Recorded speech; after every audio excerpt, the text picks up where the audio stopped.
Père, je te remercie pour la parole, pour toutes les belles personnes qui sont ici et pour l'opportunité d'être ici dans cette église. Je prie que quand la parole sera proclamée, les gens soient guéris. Le psaume 107, 20 dit que tu envoies ta parole et que tu les guéris et les délivres de la fosse et de la destruction. Aussi, je m'attends à ce que les gens soient guéris physiquement et mentalement, émotionnellement, spirituellement, de toutes les manières. Merci aujourd'hui de ce que nous pouvons apprendre. Amen. Je veux vous parler aujourd'hui d'avoir un rêve pour votre vie. Il est très important d'avoir des rêves et des visions, et je ne pense pas que vous ayez besoin d'en recevoir un de la part de Dieu. Vous pouvez en avoir un.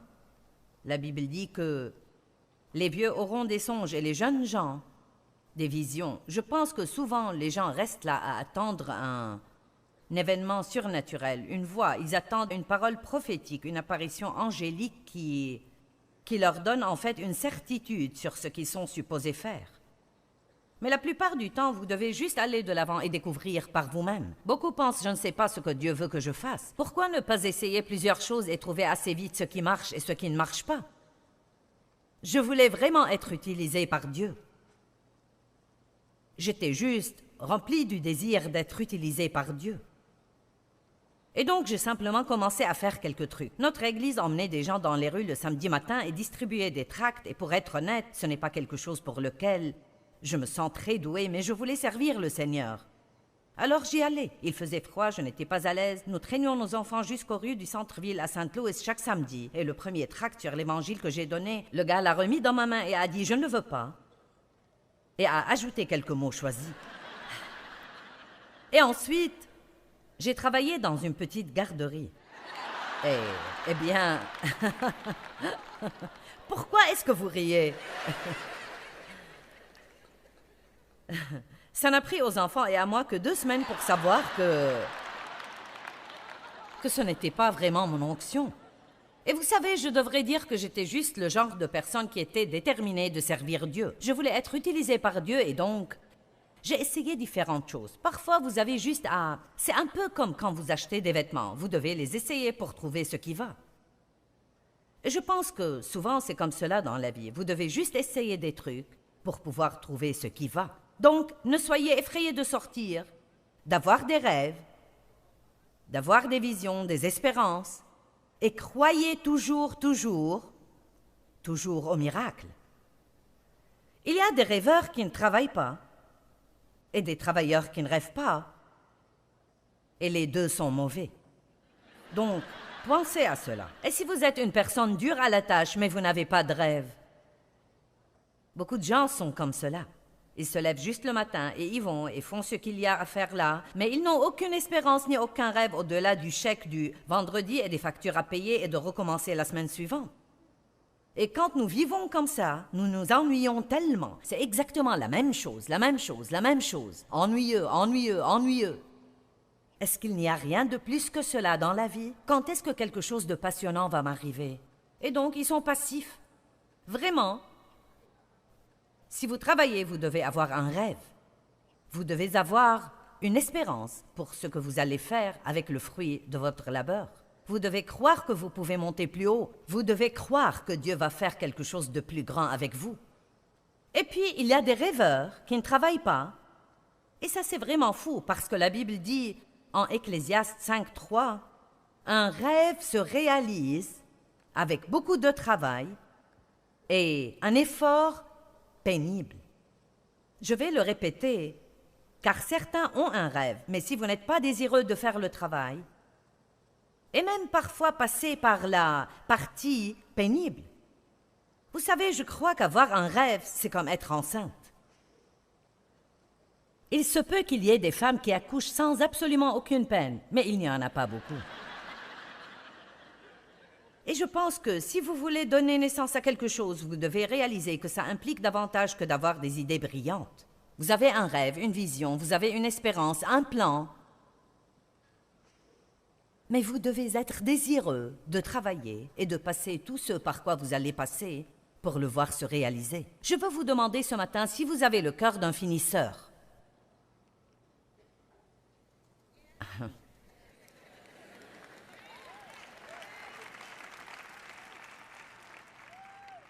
En Jean 17,4, Jésus a dit « Père, glorifie-moi auprès de toi-même, car j'ai achevé l'œuvre que tu m'as donnée à faire. » Et je ne sais pas comment vous expliquer cela. C'est un de ces trucs surnaturels. Il y a probablement 15 ou 20 ans, j'ai lu ce passage un jour. Alors j'étais assis sur ma chaise où je priais et j'ai commencé à pleurer. Et j'ai su à ce moment-là qu'il était extrêmement important pour moi de finir ce que Dieu m'a donné à faire. Vraiment, ce n'est pas si difficile de commencer. Tout le monde est excité, tout le monde est enthousiaste. Comme c'est nouveau, ça vient avec une certaine quantité d'émotion et d'enthousiasme. Mais tout cela va s'atténuer. Vous allez arriver au point où plus personne n'applaudit. Il n'y a plus que vous, et vous commencez à vous demander si ça va s'arrêter. Et c'est là que vous devez décider si vous allez pouvoir aller jusqu'au bout avec Dieu. Et ça peut être aussi simple que de décider que vous allez sortir des dettes, décider de recouvrer la santé. Beaucoup de gens ont une mauvaise santé, mais vous n'êtes pas obligé de rester en mauvaise santé. Vous pouvez faire des choses pour vous aider à retrouver la santé. Et il se peut que ça prenne du temps, mais vous le pouvez. J'aimerais que le pasteur prie pour moi. Oui, c'est bon, nous allons prier autant que vous voulez, mais un rêve se réalise avec la prière, pas mal de travail et un effort pénible. Beaucoup de gens ont des souhaits, mais nous avons besoin de la volonté. Nous n'avons pas besoin de nous asseoir et de dire « je voudrais ». Nous avons besoin d'avoir la détermination. Et vraiment, c'est enthousiasmant. Personne n'est plus mécontent que celui qui reste là à espérer que quelque chose de bon va lui arriver, mais sans jamais faire d'effort pour le voir arriver. J'ai entendu quelque chose que j'ai aimé. Plus vous en faites, plus vous êtes capable d'en faire, et moins vous en faites, moins vous êtes capable d'en faire. Je veux répéter. Plus vous en faites, plus vous êtes capable d'en faire, et moins vous en faites, moins vous êtes capable d'en faire. Ayez un rêve pour votre vie. Que vous vouliez sortir des dettes, avoir une maison propre et voir votre mariage être un mariage vraiment réussi, pas seulement correct où on se débrouille, un mariage du type « nous allons tenir, mais je ne t'apprécie même pas ». Et ne pensez pas que c'est l'autre personne qui va tout régler. Vous ne pouvez probablement pas tout faire pour ça, mais que diriez-vous de venir devant Dieu et de dire « Dieu, je vais faire tout ce que tu me dis de faire et puis je vais te laisser t'occuper du reste ». Ou peut-être vous avez le rêve ou la vision d'être utilisé par Dieu, ou peut-être vous êtes venu ici et la vérité c'est que vous n'avez aucun rêve au-delà du dimanche après-midi. Ce que vous allez faire demain, je ne sais pas. Juste attendre et voir ce qui arrive, je pense. Il ne se passera rien dont vous pourrez être fier, je peux vous le dire. Vous devez avoir un plan et être capable de concevoir. Une femme ne peut pas être enceinte si elle ne peut pas concevoir. Et le mot concevoir veut dire croire.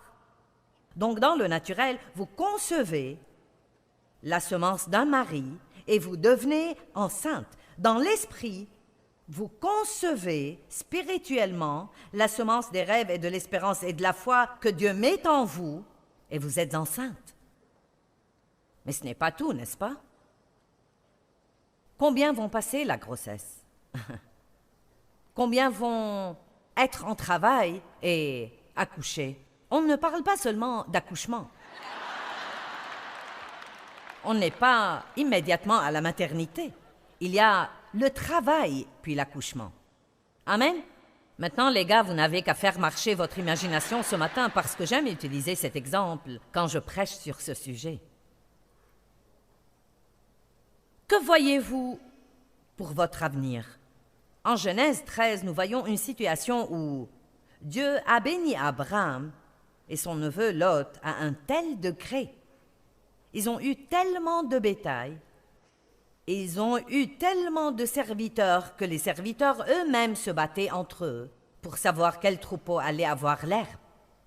Les gens trouvent n'importe quel sujet pour se battre. Et donc Abraham, qui était un homme de Dieu vraiment sage, a pris l'initiative et est allé voir Lot et a dit « Je te prie qu'il n'y ait pas de conflit entre nous. » Voilà qui attire l'attention de Dieu. Les artisans de paix attirent son attention. Nous voulons que tout le monde soit en paix avec nous, mais voulez-vous être un artisan de paix? Il est allé voir Lot, qui était son neveu, qui n'aurait rien eu si Abraham ne l'avait pas béni. Et il aurait été facile d'avoir l'attitude. Et qui crois-tu que tu es? Tu n'aurais rien si ça ne venait pas de moi. S'il y a un problème ici, c'est moi qui prends l'herbe. Mais non, il est allé à lui et a dit « Je t'en prie qu'il n'y ait pas de conflit entre nous. » Si vous êtes marié et que vous avez une dispute avec votre mari ou votre femme, voulez-vous être le premier qui vient faire la paix?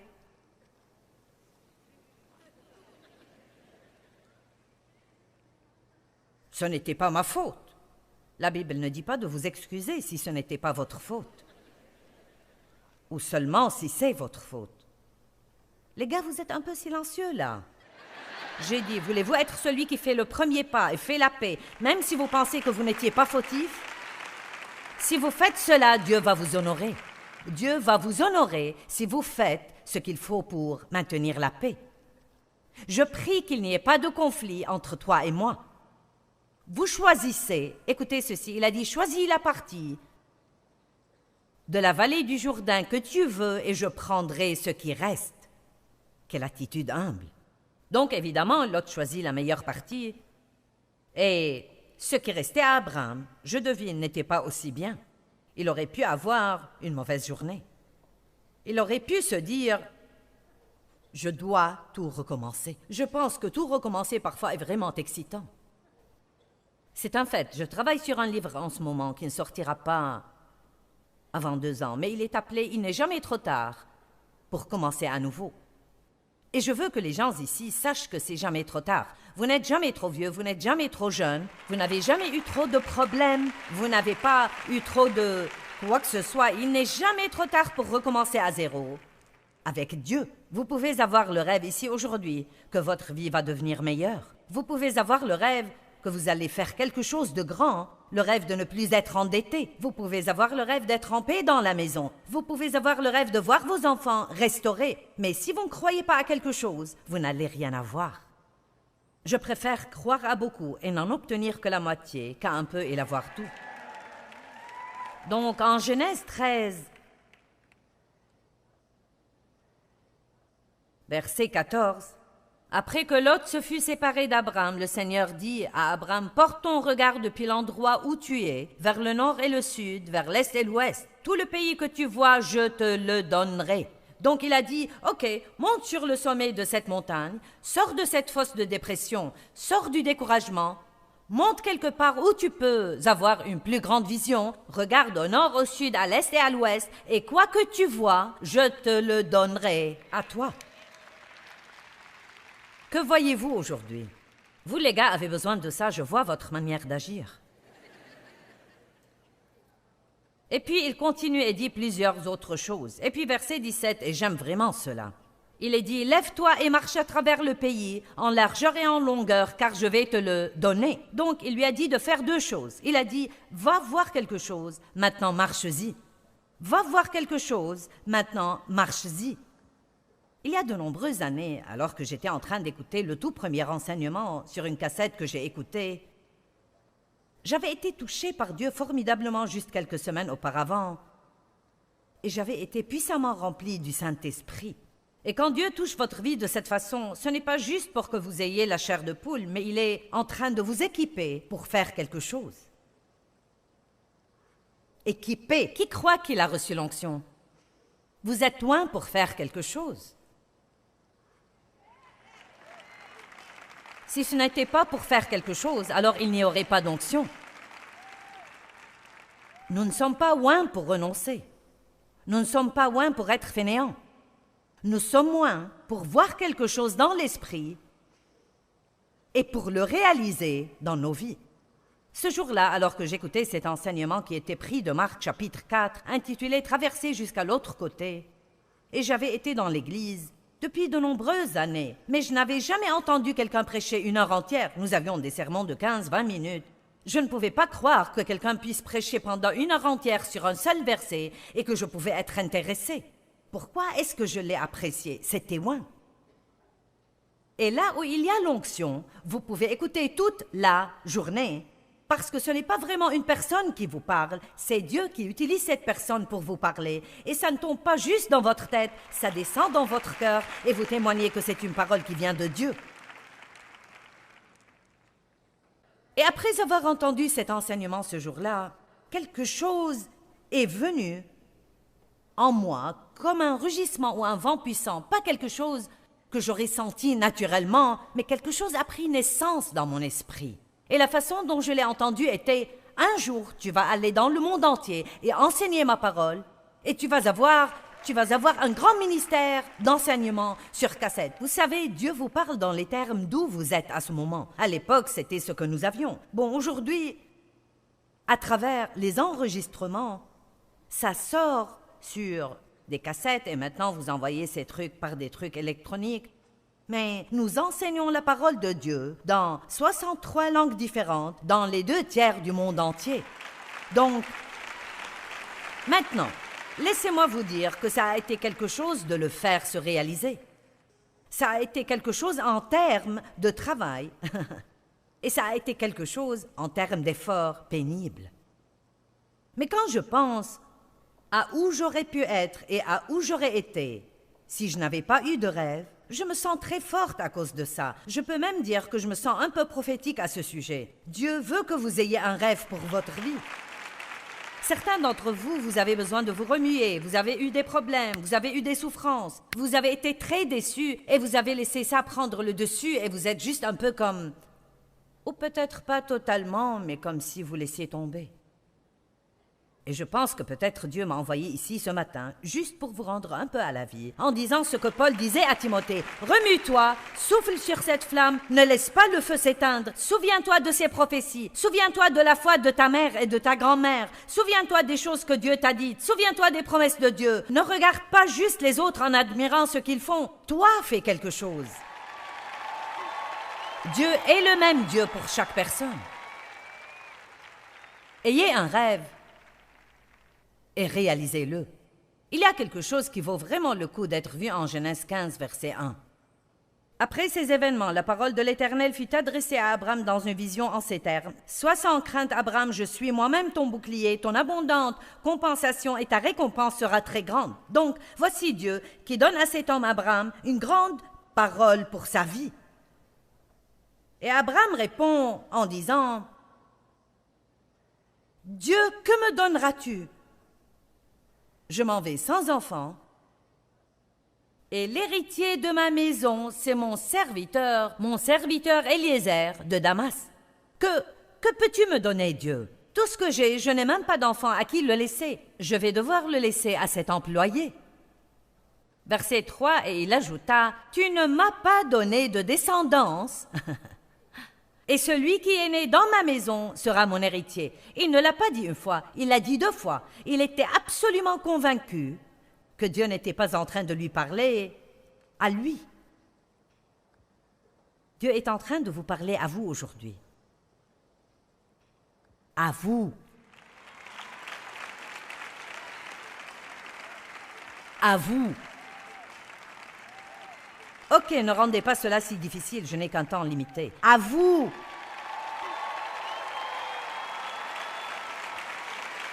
Vous savez, vous pouvez...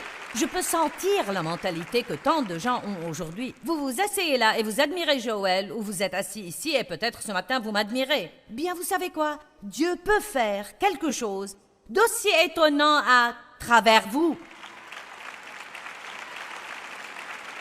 Il se peut que ce ne soit pas la même chose, mais ça peut être tout aussi étonnant. Hein?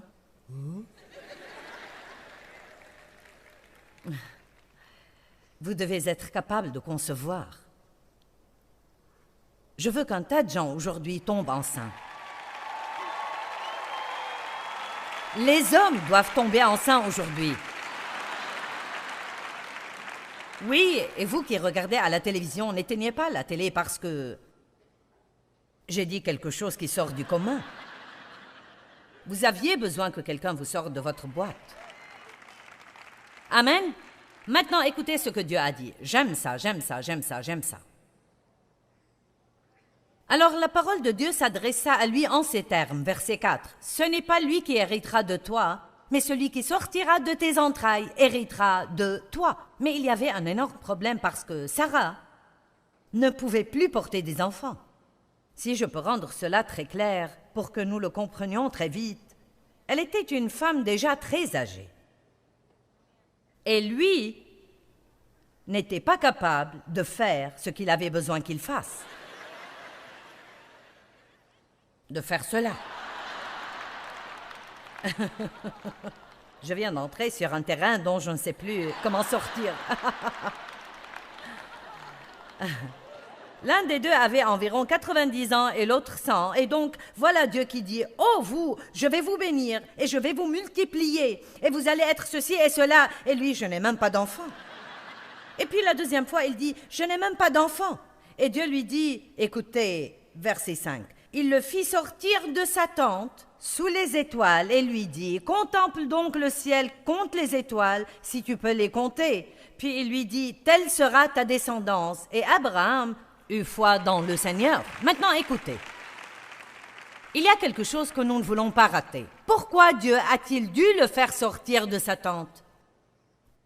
Parce que parfois, quand nous contemplons trop longtemps le problème, la même vieille tente, les mêmes 4 murs, les mêmes factures, pas d'argent, mal au dos, les enfants bruyants, les couches sales, la vaisselle sale, le réfrigérateur qui est encore cassé.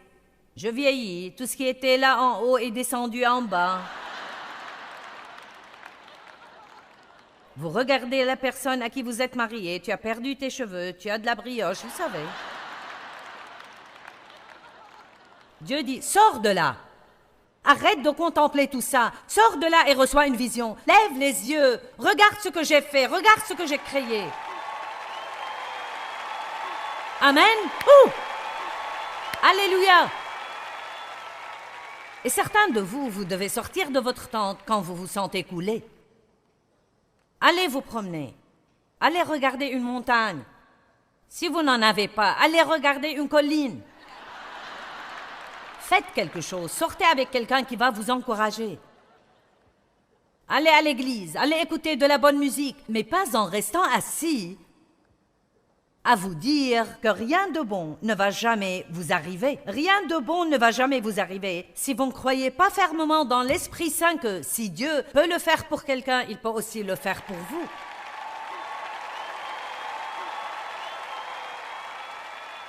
Les vieux auront des songes et les jeunes gens des visions. Joël 2, 28. Et dans les actes, sur mes serviteurs et sur mes servantes, je ferai descendre mon esprit. Hommes et femmes, grandement et puissamment, utilisés par Dieu. Vous savez, j'ai un rêve. Eh bien, que reste-t-il à rêver? J'ai tellement fait. D'abord, tant qu'il y a sur la terre des gens qui ne connaissent pas l'Évangile, j'ai le rêve de les atteindre. Et nous nous asseyons et discutons tout le temps. Je veux dire, je ne dis pas ceci pour autre chose que de juste étayer mon propos ce matin. Je veux dire, notre ministère est très large et je pourrais juste m'asseoir dans ma chaise à bascule et dire « Oui, j'ai fait ma part ».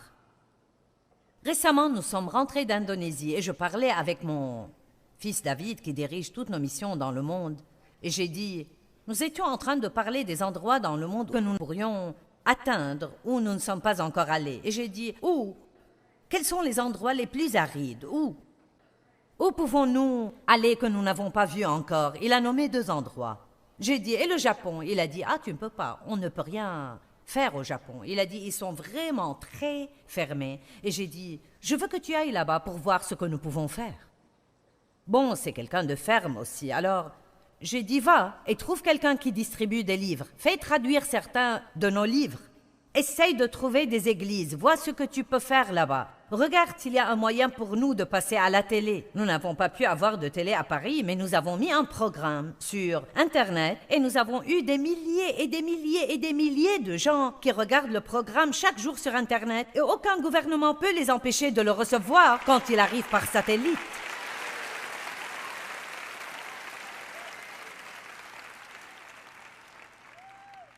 Donc vous attendez et voyez, je le déclare juste en avance. Nous allons faire quelque chose au Japon. Les portes vont s'ouvrir. L'évangile va être prêché là-bas. Je crois que je serai capable d'être à la télé et multiplier les âmes qui vont être sauvées. Maintenant, cette année, à mon anniversaire, j'aurai 70 ans. Voilà. Dodie et moi avons fait un pacte. Elle a dit, j'ai 80 ans cette année et toi 70. J'ai dit, je vais te dire, quand tu auras 100 ans et moi 90, je viendrai ici le dimanche et je prêcherai. Vous devez avoir un rêve. Les gens me demandent, quand est-ce que vous prenez votre retraite? Ne me parlez pas de retraite. Comment voulez-vous prendre la retraite d'un appel sur votre vie? Ce n'est pas un travail pour lequel je suis allée postuler et après tant d'années, j'ai une pension et je peux m'arrêter. J'espère que quand Jésus viendra me prendre, je serai en train de faire ça. Et vous savez quoi? Mon don, c'est ma bouche. Donc même si je dois m'asseoir quelque part, je peux parler.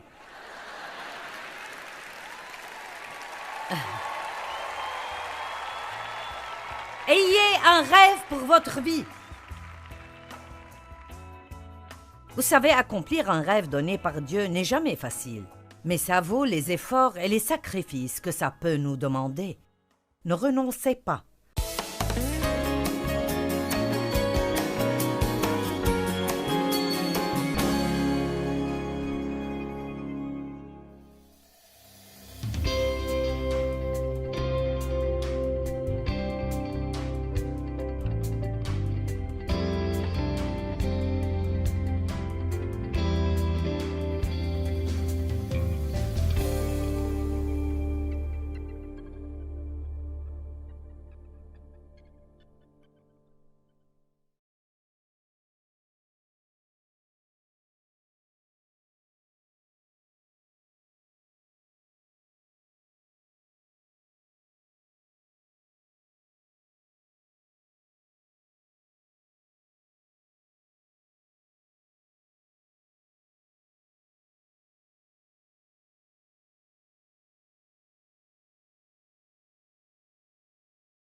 Có anh không người hỡi,